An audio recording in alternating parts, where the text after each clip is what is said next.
I remember once going to a tour, I think it was at 5 in the morning. Oh, yes. You have some very serious guides there Yes, absolutely. that keep very rough hours, but it was a wonderful experience. It was, I think, an owl. It was an owl experience. An owl, yes, an owl. We had some famous owl breakfasts.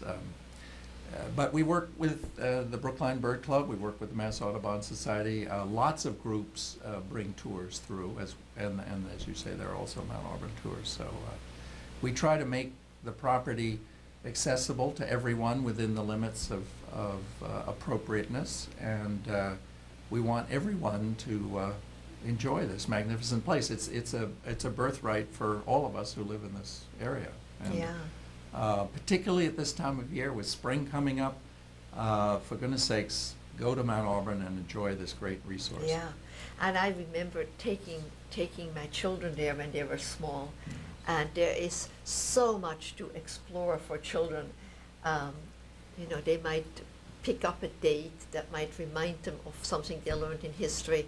There are so many stories there, and then with your guides, you can find something of interest for every age group. Yes, I think that's true, and we do have children's programs at times. I know at Arbor Day we make a special effort to have things for the youngsters. We have a lot of school groups that come through. And the neighboring schools use this because you can teach so many things using Mount Auburn, whether it's history or literature, all the famous authors and poets buried at Mount Auburn, whether it's architecture, nature studies, goes on and on. Here is one of our most magnificent buildings. In fact, the first building, Bigelow Chapel, named for our principal founder, and built in about 1845. A very significant building, really, in Boston's architectural history, Boston granite style, and very heavily used today, both for memorial and funeral services, but also a lot of public programs. So what kind of programs would take place here? Well, they might have a lecture. It has magnificent stained glass windows that have been restored recently. So we try to open it as much as we can. Groups meet there, all kinds of different groups.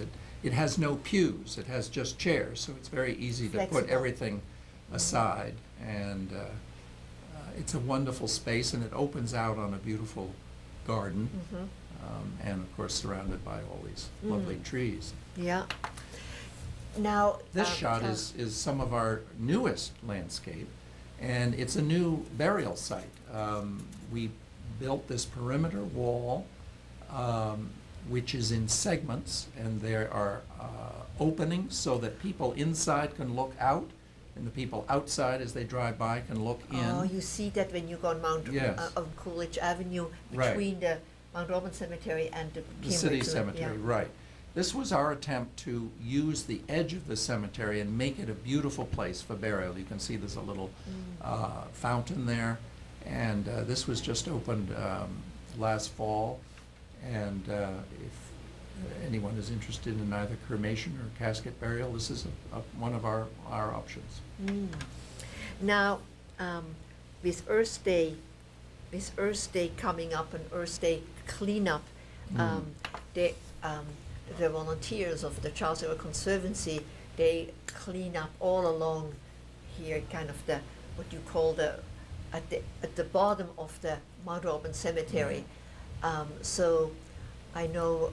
And we supply some of those volunteers every year, so I am happy to participate in this. So like many organizations and non-profits in Cambridge, you know, the Conservancy needs those volunteers. Very important work you do. Earth Day alone has some 700 volunteers that are cleaning up, and it makes a very different experience after heavy snow to have all that refuse picked up.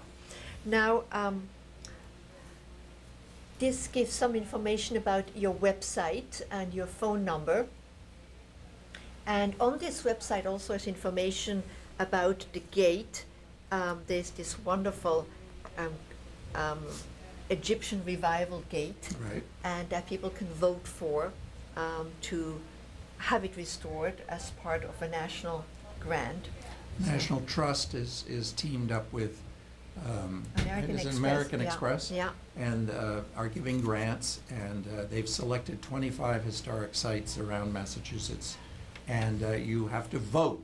So we're asking you all to vote for Mount Auburn, and the site that gets the most votes will get most of the grant money, I think. I think it's the only site in Cambridge, so I think that there's no other local maybe. competition, so So that's go to wonderful. our website, and you'll find a lot of wonderful pictures, a lot of information about programs,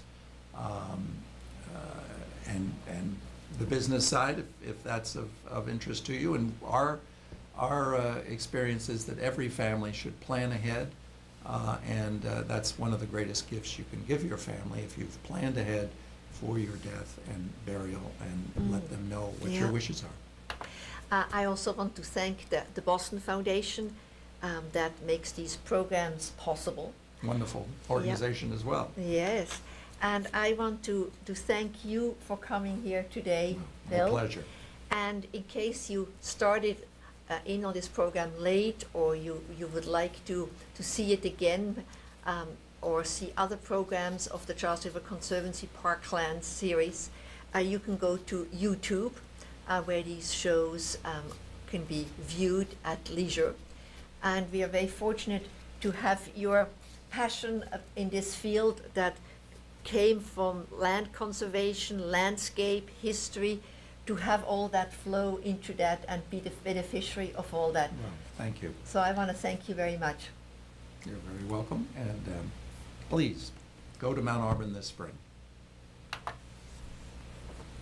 Okay?